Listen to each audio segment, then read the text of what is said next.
Welcome to our Health Store channel. In today's video we are going to present about the Stop Snoring and Sleep Apnea exercise program.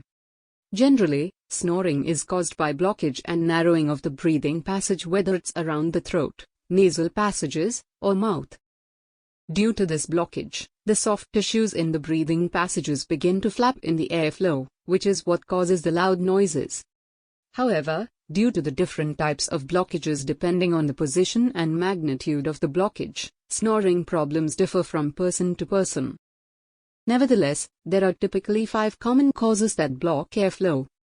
This, in turn, results in 5 different types of snoring. Keep in mind, however, that one person may have one or more of these types of snoring. The Stop Snoring and Sleep Apnea program is designed to help people who struggle with snoring and sleep apnea issues. The Stop Snoring and Sleep Apnea program reviews is the only guide that can help you improve your condition naturally without the use of strange and dangerous pills that include various chemicals. You won't require any equipment to work out, or any expensive gym memberships, as these exercises are only related to snoring and sleep apnea.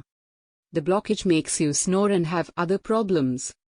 The sleep quality can get better within the first week of trying some of these 24 exercises. The best Stop Snoring and Sleep Apnea exercise program info are given in this video for your result-oriented sleep apnea exercise program. Please watch till end of this video and subscribe our channel for more interesting content. Thank you. Good day.